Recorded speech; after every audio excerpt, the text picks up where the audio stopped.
Oye, este nuevo virus en China viene en un momento donde millones de chinos se preparan a viajar dentro y fuera del país para celebrar el nuevo año lunar.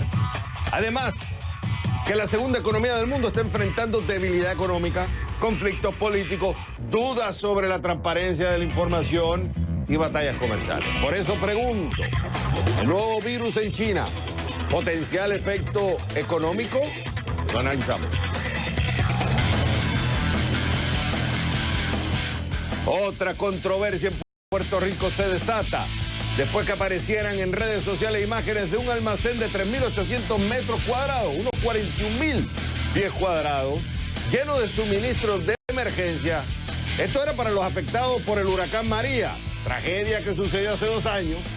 Oye, mientras sectores de la población están necesitando ayuda por los efectos del terremoto, hoy, por eso pregunto, ¿de quién es la culpa de este escándalo del almacén en Puerto Rico? Lo discutimos.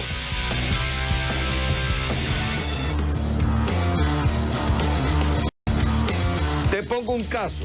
Si una persona está buscando trabajo, es mayor de 40 años, y le dicen boomer y no le dan el trabajo, pregunto, ¿sería discriminación? Esto está debatiéndose en la Corte Suprema. Por eso es que pregunto, decir ok boomer a una persona mayor de edad es discriminar contra empleados de la tercera edad. Lo vemos.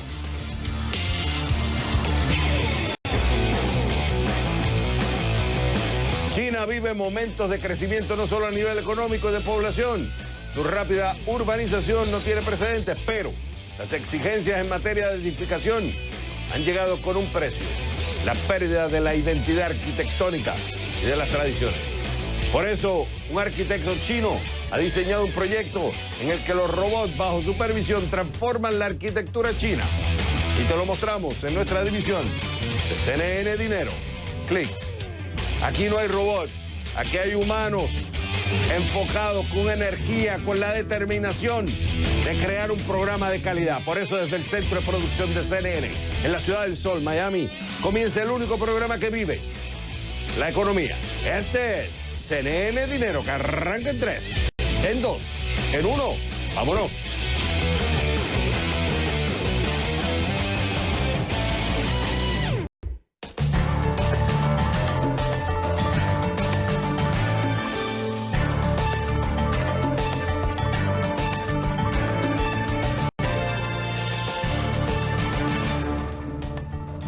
Hola mi gente y bienvenidos a CNN Dinero.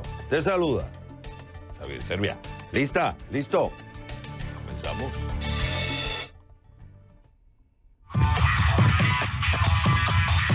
El nuevo virus en China viene en un momento donde millones de chinos se preparan a viajar dentro y fuera del país para celebrar el nuevo año lunar. Además que la segunda economía del mundo está enfrentando debilidad económica, conflictos políticos, dudas sobre la transparencia de la información y batallas comerciales. Por eso pregunto, este nuevo virus en China, ¿cuál es el potencial efecto económico? Lo analizamos. Para eso me voy con Jorge Guajardo. Él es director principal de la consultora McClary Associates y ex embajador de México en China. Oye, un gusto, Jorge, tenerte en el programa. Aquí hay 2 issues que quería concentrarme contigo. Uno es el tema de la transparencia, de cuán transparente está haciendo el gobierno chino en esto. Y segundo, el efecto económico que pueda tener, pues como dije al principio, se festeja el año lunar, nuevo año, sería el 25 de enero. Millones viajan. Y la referencia que se está usando es el famoso caso del virus SARS, que se descubrió por primera vez en el 2002. En el 2003 se estimó que tuvo un efecto en la economía, afectó a la economía china entre mitad de 1% y un 2% del Producto Interno Bruto. O sea, fue serio lo que pasó con el efecto del SARS. Entonces ya se está usando como referencia lo que pasó en el 2003, 2002, 2004, digamos en ese periodo, porque el gobierno chino no fue transparente en ese momento. Entonces yo quiero concentrar esta conversación en 2 partes. Primero, ¿cuán transparente está viendo que los chinos están siendo con esto? Bueno, me decían a mí en la escuela cuando yo me portaba mal y luego quería portarme bien, me decían, cría fama y échate a dormir. Y lo que me querían decir con eso es que una vez que te haces mala fama es muy difícil revertirlo. Y la verdad es que los chinos tienen mala fama en términos de transparencia y no la tuvieron en SARS. Y no la tuvieron al principio del coronavirus. Empezaron, como suelen hacer los regímenes autoritarios, queriendo esconder la información. Ahora parece que están siendo más transparentes, creemos que lo están siendo, pero siempre queda la duda. Ojo, es importante entender algo que yo no dije. Jorge fue ex embajador de México en China, o sea, entiende y conoce la cultura china. Ahora te pregunto, ¿qué efecto pueda tener que no sean transparentes? Bueno, desde luego, el primer efecto es que la gente no toma medidas. Lo primero que tiene que hacer uno en estos casos es diseminar lo más posible la información para que la gente esté consciente, tome medidas. Hay maneras, hay guías que le dan a la gente de cómo evitar el contagio masivo. Cuando se esconde la información, claramente la gente no hace caso, no toma medidas y empieza el contagio masivo. Aquí, ¿qué sucede? Que los gobernantes chinos temen el compartir la información porque temen que se desacelere su economía, que es bajo lo cual son medidos. Entonces, tenemos alcaldes, tenemos gobernadores que no tienen ningún interés en asustar a la gente y en decirle que tome medidas precautorias por miedo que eso afecte su economía. Por ende, la esconden y empieza el contagio masivo. Ok, entonces esto me lleva a la segunda pregunta, el efecto económico. Puse el escenario de que este virus entra, que todavía no se sabe las repercusiones que pueda tener. Estamos recibiendo la información del gobierno chino. Creo que la Organización Mundial de la Salud está en debate si va a declararlo como una emergencia internacional. Lo cierto es que hay preocupaciones y rápido se usa la referencia del virus SARS. Me refiero al efecto que tuvo, no que son dos virus similares. Ahora, desde el punto de vista del efecto económico, sucede con el turismo interno, que es importante. Tienes las batallas comerciales con Estados Unidos. Hay conflictos políticos entre los moderados y los radicales. Tienes una desaceleración económica, aunque sigue creciendo, pero cada vez menor. ¿Cómo tú pones este virus en la ecuación? Yo creo que es lo último que China necesitaba en estos momentos. Sí tiene un efecto económico. Y lo comparas tú con el SARS y creo que la comparación es adecuada y creo que los mismos chinos lo están haciendo. China califica sus pandemias o el riesgo con varias clasificaciones. La clasificación A es la más grave, es la que le da autoridad al gobierno para de inmediato imponer cuarentenas, para interrumpir el tráfico y esa es la calificación que le dieron al SARS, esa es la calificación que le están dando ahora a este coronavirus. Entonces, claramente se están preparando para tomar medidas drásticas. Si las toman, eso va a afectar la economía. El que la gente tenga miedo a contagio, evite salir, evite ir de compras, evite viajar, eso va a afectar a la economía. Y conforme vayan cerrando ciudades o pidiéndole a la gente que deje de ir a sus lugares de trabajo, si esto sigue creciendo, eso va a afectar a la economía. Ya ha habido, por ejemplo, hubo acciones de líneas aéreas que cayeron, acciones de casinos que cayeron. No olvidemos que Macao es importante, acciones de compañías hoteleras han caído también, porque ya se están estimando los potenciales efectos.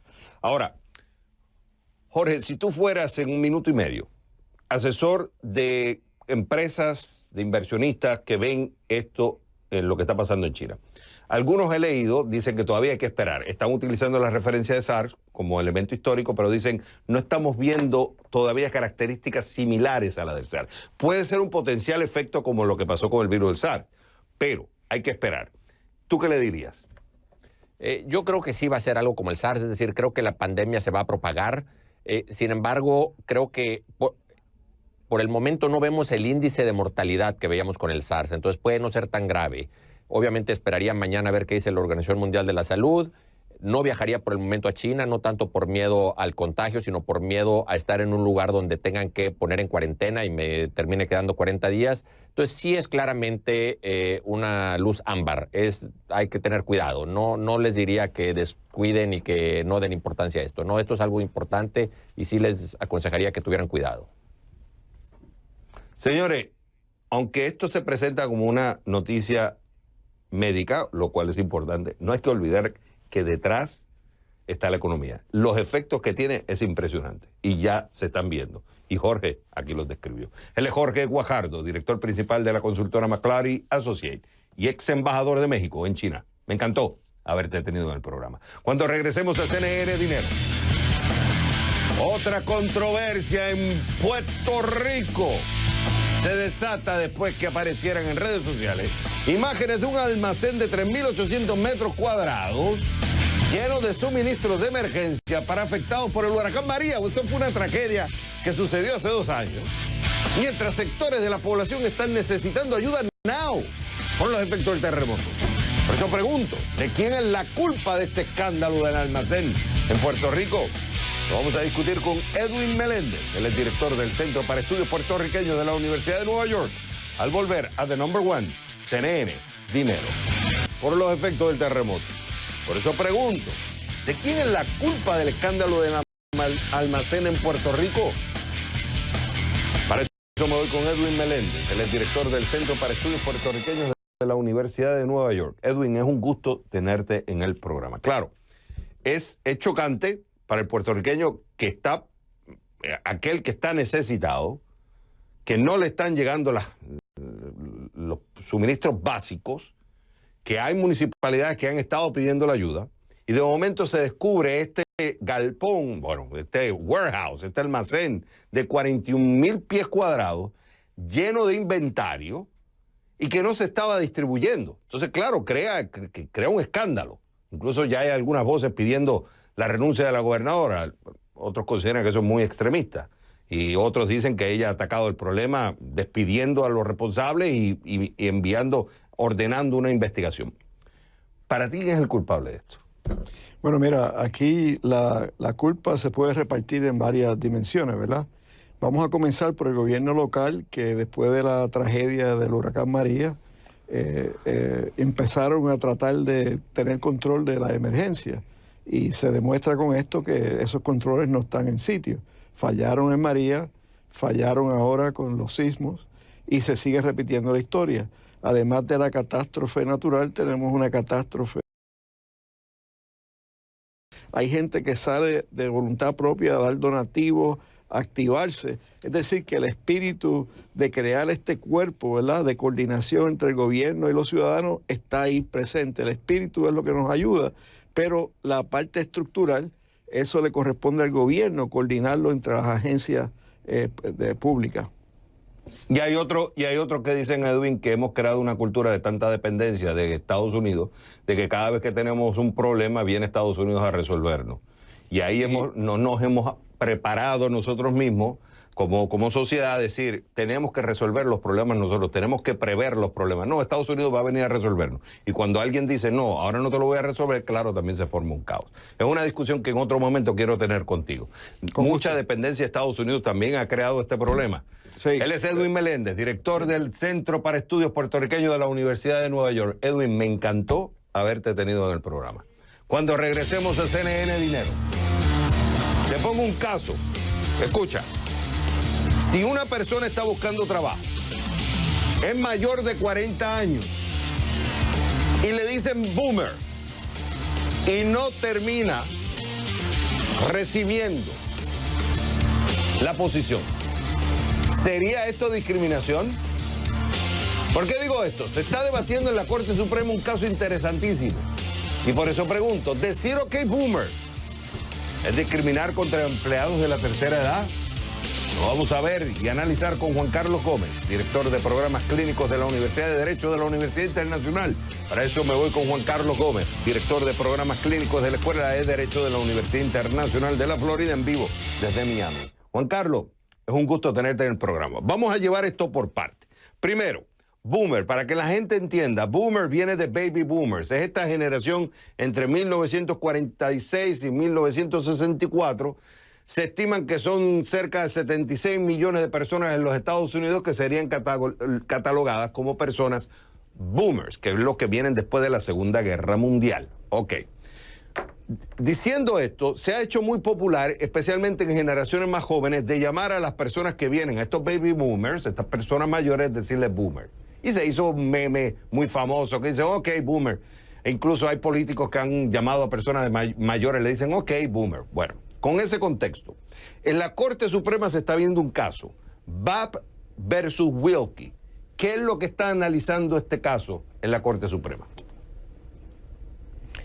El caso es básicamente que si una persona, si hay no solamente, ok, boomer es una frase, un ejemplo, pero es de que si hay términos, si hay indicaciones, si hay palabras sutiles que pueden servir como indicación de discriminación. Recuérdese que es cierto grupo, y estamos hablando de personas de 40 y más, que son protegidos por la ley de antidiscriminación por edad. El tema es no solamente OK Boomer, pero otras palabras que pueden indicar discriminación por edad.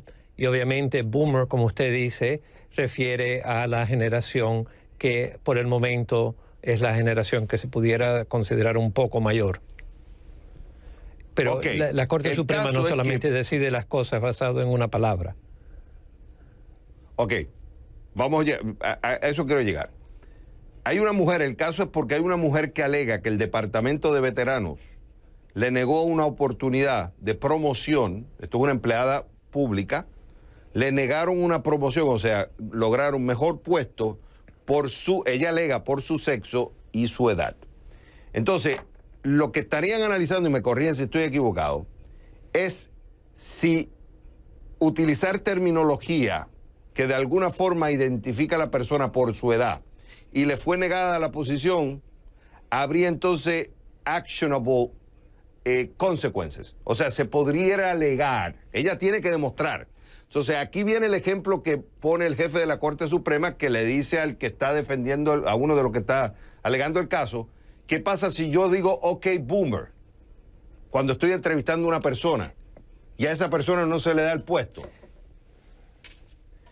Se tiene que considerar el contexto.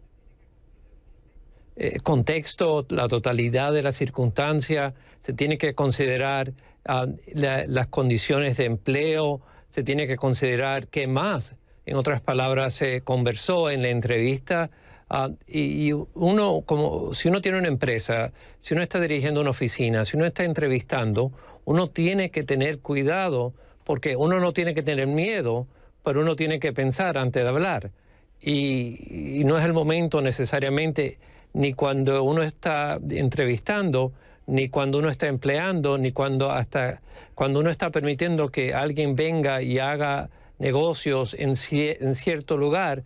Si esa persona crea un ambiente hostil, si esa persona o un grupo de personas se le permite, por ejemplo, referir a personas mayores como boomers, entonces ese es un factor que se considera, no es un instante, es una totalidad de circunstancias, y se considera también, la totalidad incluye si hay historia de discriminación, por ejemplo, en esa empresa o esa oficina. Ahora, hay una ley en los Estados Unidos que protege a las personas por discriminación de sexo, religión, edad. Entonces yo te pongo este caso, ya que tú hablas del contexto, por eso fue que abrí la conversación con este caso. Si una persona está buscando trabajo, ¿ok? Yo aplico a un trabajo, sigo el proceso, mando mi resumen, soy una persona mayor de 40 años, tengo las condiciones que exige, digamos, el empleo, y la persona cuando me está entrevistando hace comentarios como decirme OK Boomer o hacerme referencia de forma despectiva a mi edad. Yo no recibo el empleo. Yo pudiera alegar entonces, que aquí es donde viene el caso, yo puedo alegar en este caso que hubo discriminación por mi edad. ¿Sería así? Se puede, uno siempre puede alegar, pero el tema es, y es importantísimo, que, por ejemplo, un empleado, primero tenemos que ver qué va a decir la Corte Suprema, porque la Corte Suprema siempre es interesante. Las decisiones nunca son breves, las decisiones son bastante largas, se puede decir, Extensa. y uno la puede interpretar como uno interpreta la teología.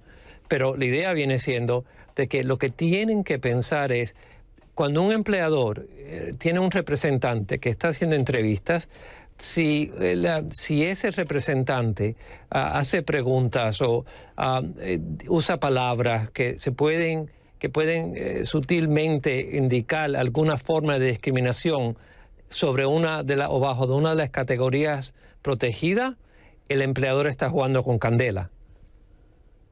Y eso le puede costar dinero. Y esa es la clave de este caso. Al empleador. Exacto. Y esa es la clave de este caso, Juan Carlos, que la gente a veces piensa que la discriminación es por sexo, por religión, por raza, por descendencia étnica. No, también puede ser por edad. Hay que esperar el fallo de la Corte, cómo interpretar el fallo de la Corte, pero es importante que entienda la gente que también tú puedes ser discriminado por edad. Él es Juan Carlos Gómez, director de programas clínicos de la Escuela de Derecho de la Universidad Internacional de la Florida. Juan Carlos, me encantó haberte tenido en el programa. Cuando regresemos a CNN Dinero.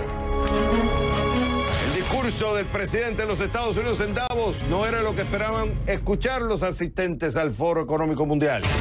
¿Por qué? Eso te lo contamos cuando regresemos a The Number One, CNN Dinero. Uno de los alimentos preferidos en el menú de los argentinos ha disminuido su consumo en el último año. ¿Qué pasó? Nos lo cuenta Hugo Manu Correa, desde Argentina. La carne es la comida por excelencia de los argentinos, pero su consumo en 2019 registró una caída que rondó el 10% con respecto al año anterior. Y esto tiene una sola explicación y es el poder adquisitivo del salario. De acuerdo con estadísticas del Ministerio de Economía, en octubre de 2019 el salario promedio mensual de una persona en Argentina rondaba los $1.095 al cambio vigente. En la actualidad, un kilo de asado, clásica comida en el menú argentino, varía entre los 5 y los $7, de acuerdo a lo que constató CNN en Comercios. Igual sigue siendo barata la carne. El tema es que el salario del trabajador es muy bajo. Existen también otras miradas sobre las causas de esta nueva realidad. Nosotros exportamos lo que comemos. Entonces, el producto de las exportaciones, que está a precios internacionales, impacta sobre la canasta alimenticia. Carne, trigo, maíz, que es la base de nuestra alimentación. Entonces, es difícil que la Argentina pueda desacoplar los precios internos, los precios de los alimentos, de los precios internacionales y del tipo de cambio. Hoy el mercado es China. China ha tenido un inconveniente sanitario muy fuerte y es la explosión que tuvo la peste porcina africana en ese país, y esto generó que aplicaran el rifle sanitario a 200 millones de cabezas. Un número muy importante y ha generado un aumento de la demanda internacional de más del 60%. La inflación, de acuerdo al Instituto de Estadísticas y Censos, INDEC, fue en 2019 del 53,8%, lo cual afectó la canasta de alimentos. El porcentaje que cayó el consumo de carne vacuna fue de 9,5%. Veníamos de 56 kilos, por eso estamos en 51,300. Hace 30 años el argentino consumía alrededor de 85, 90 kilos de carne vacuna por habitante y por año, pero consumía 12 kilos de pollo y 4 kilos de cerdo. En la actualidad, los argentinos consumimos los 51, 55 kilos de carne vacuna de los cuales estábamos hablando, 46 kilos de pollo y 17 kilos de cerdo. La gente trató de suplir un poco, ya que el precio del pollo es mucho más barato que el precio de la carne. Para estos expertos también tiene incidencia otro elemento. Y es la incorporación de la vida sana que en la Argentina en los últimos 10 años llevó a que un porcentaje de su población hiciera un cambio en su dieta alimentaria. Ello se refleja en la comida más importante para la mayoría de los argentinos, el asado. Y en los asados de los domingos en cualquier casa de familia había asado, pero había menudencias. Había molleja, había chinchulín, había riñón. Y hoy la gente está reticente a comer esos productos porque tienen mala prensa, sobre todo tienen mala prensa médica. La crisis económica y algunos cambios de tendencias alimentarias menguaron el consumo de carne en el país. De todas maneras, las estadísticas señalan que sigue siendo el plato preferido de los argentinos. Para CNN, Hugo Manu Correa, Buenos Aires. Estos son otros breves económicos de CNN Dinero. El discurso del presidente de Estados Unidos en el Foro Económico Davos este martes no fue lo que muchos asistentes esperaban. Mientras que el tema global gira en torno a los cambios de los empresarios y las economías para salvar el planeta de la crisis climática, Donald Trump promocionó el papel de Estados Unidos como el mayor productor mundial de petróleo y gas. Además, arremetió contra los activistas climáticos y científicos que alertan sobre la crisis ambiental y los tildó de profetas del apocalipsis. Siguen los problemas para Boeing. La fabricante de aviones anunció este martes que ahora espera que sus aviones 737 MAX reciban aprobación de las autoridades aéreas de Estados Unidos para volver a volar recién para mediados de este año. Antes de ese anuncio, las acciones de Boeing habían caído un 5,5%, lo que llevó a la empresa a cancelar las operaciones en la bolsa por el resto de la jornada. Los 737 MAX han estado en tierra desde marzo, tras 2 accidentes en los que murieron 346 personas. La popular cadena de comida rápida del sureste de Estados Unidos, Krystal, se declaró en bancarrota. La creciente competencia, el cambio en el gusto de los consumidores y el aumento de plataformas en línea para entregas a domicilio contribuyeron a esta decisión. Su deuda oscila entre 50 y 100 millones de dólares y su directiva aseguró que los 300 restaurantes permanecerán abiertos durante el proceso. La empresa, con 88 años de fundada, emplea a unas 7.500 personas. En 8 países de Europa, los fanáticos de Disney podrán acceder a Disney Plus antes de lo esperado, tras adelantarse una semana su lanzamiento, según anunció la empresa este martes. Esta suscripción no costará igual en cada país, pero en todos los casos será un poco más cara que los $6.99 mensuales que se pagan en Estados Unidos. Disney Plus espera tener entre 60 y 90 millones de suscriptores en todo el mundo para 2025. Estas fueron otras breves económicas de CNN Dinero. Copias, encontramos un cadáver. 1, 2, 3, vámonos. Aquí es donde termina el sueño americano para muchos de nuestros paisanos. El desierto es muy misterioso, tiene paisajes muy bellos, pero también es una trampa. Y fue como formamos Águilas del Desierto.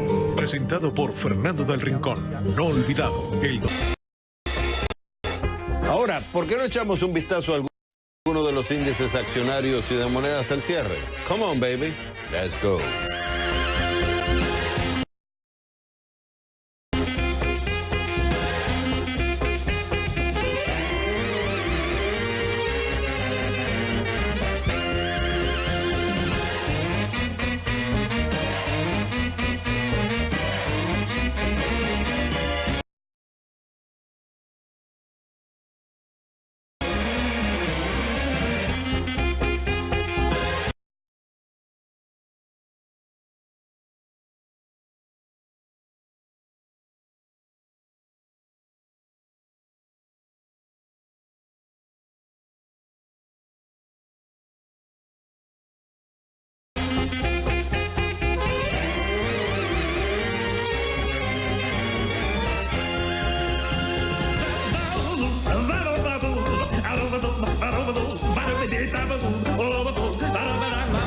Camilo, que tienes a uno de los periodistas más influyentes y controversiales de Perú. ¿Quién es? Se llama Hugo Coya, hasta hace poco, presidente de la radio y la televisión públicas de Perú, un escritor de bestseller, pero como la copa de un pino, y un auténtico profesional que formó parte del núcleo que creó CNN en español. O sea que hoy vamos a mimar la nostalgia. Y es, reitero, uno de los periodistas más influyentes del Perú de hoy. Xavier, hay mucho frío afuera, así que abrígate, por favor, que a tu edad... A mi edad yo hago triatlón. ¿Qué haces tú, chico? A los 51 años estoy preparado. ¿Qué te pasa? Camilo, en solo momento. Hay mucho frío en Miami esta noche. Un abrazo. Igual. ¿Quién gana hoy? Uber. ¿Por qué? Su acción aumentó 7%. ¿Qué pasó? Las acciones de Uber se dispararon hasta un 7%, digamos $2 con 41 centavos al cierre del mercado a las 4 de la tarde. Este martes, después de que la compañía anunciara que vendió su negocio de entrega de alimentos en India a su rival local, Zomato, a cambio de una participación del 9,99% en la startup, respaldada por Ant Financial de China. Esto permite que Uber limite su exposición a un mercado abaratado o abarrotado, quise decir, donde ha luchado por crecer. Además, la venta se produce a medida que Uber siente más presión de publicar ganancias. Vender parte del negocio que no son rentables le da un impulso a la compañía y Uber espera ganar por la venta cerca de $143 millones netos, es decir, después de pagar los impuestos, sacar los gastos, etcétera, etcétera. Esto según la presentación. Otra cosa, Uber fue reconocida por el banco Morgan Stanley como la mejor selección de acciones de tecnología para el 2020. Según Morgan Stanley, las acciones de Uber pueden subir o pudieran subir un 60% este año, esto según sus estimaciones. Lo cierto es que estas dos noticias ayudaron a que la acción, el precio de la acción de Uber aumentara o creciera un 7% durante el día. Por eso Uber se lleva hoy la medalla de oro de CNN Dinero. ¿Y quién pierde hoy? UBS. ¿Por qué? No alcanzó sus objetivos financieros para el 2019. ¿Qué pasa? UBS, el banco más grande de Suiza por activos, reportó sus números para el 2019. Los ingresos operativos del banco cayeron a casi 29 millones de dólares, una caída del 3% en comparación con el año pasado. La ganancia, 4.304 millones de dólares, una caída de 5% en comparación con el año anterior. El presidente de la compañía dijo que UBS está despidiendo empleados y modernizando su negocio principal de gestión de patrimonio y su banco de inversión en un esfuerzo continuo por reducir costos y mejorar las ganancias. Además, el banco no alcanzó un objetivo para ganar alrededor del 15% del capital con un rendimiento del 12,4%. UBS bajó sus objetivos para reflejar las difíciles condiciones del mercado, con un nuevo objetivo de ser entre el 12% y el 15% durante el ciclo 2020-2022. Bueno, ¿y cómo reaccionó el mercado? Las acciones de UBS cayeron casi un 5% durante el día. Porque no alcanzó sus objetivos financieros para el 2019, UBS se lleva hoy la medalla de cartón de CNN Dinero.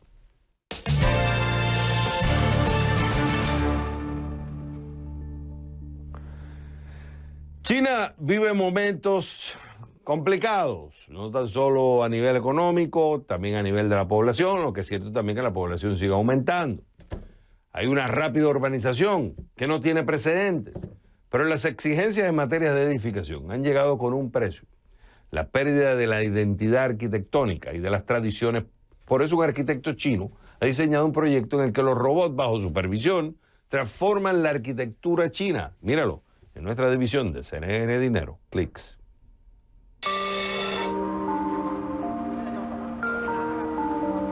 La tectónica digital es la nueva colaboración entre el diseño humano y la robótica.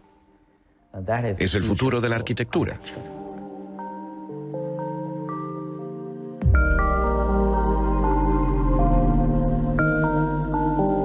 La construcción está en auge en China desde hace 20 años. Cada ciudad crece con este tipo de rascacielos.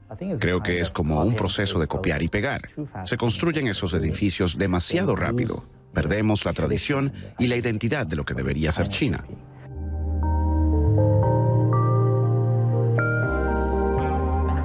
¿Cómo encontramos esa relación entre el sentido de ubicación y la identidad de los edificios a través de nuevas tecnologías? Lo que estamos cambiando es que usamos la robótica para la prefabricación. Las máquinas originales hacen componentes idénticos, pero la nueva plataforma de robótica corta como si fueran unas manos humanas. Con ese proceso computacional podemos establecer reglas, pero esas reglas están basadas en una tradición que puede hacer que los diseños sean aún más interesantes.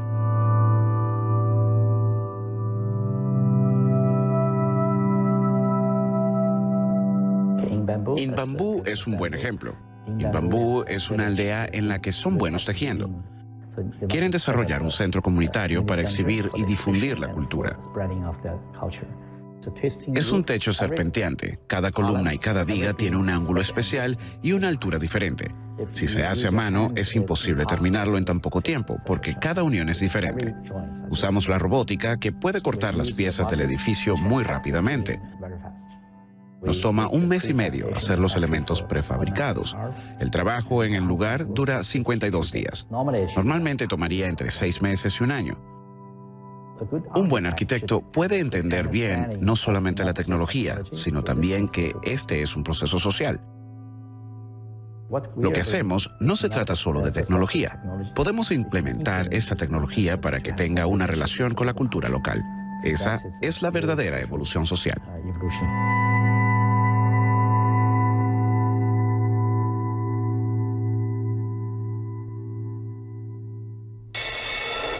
Solamente resta decirles, ya ustedes saben, esto es CNN Dinero, donde la prosperidad Está a su alcance.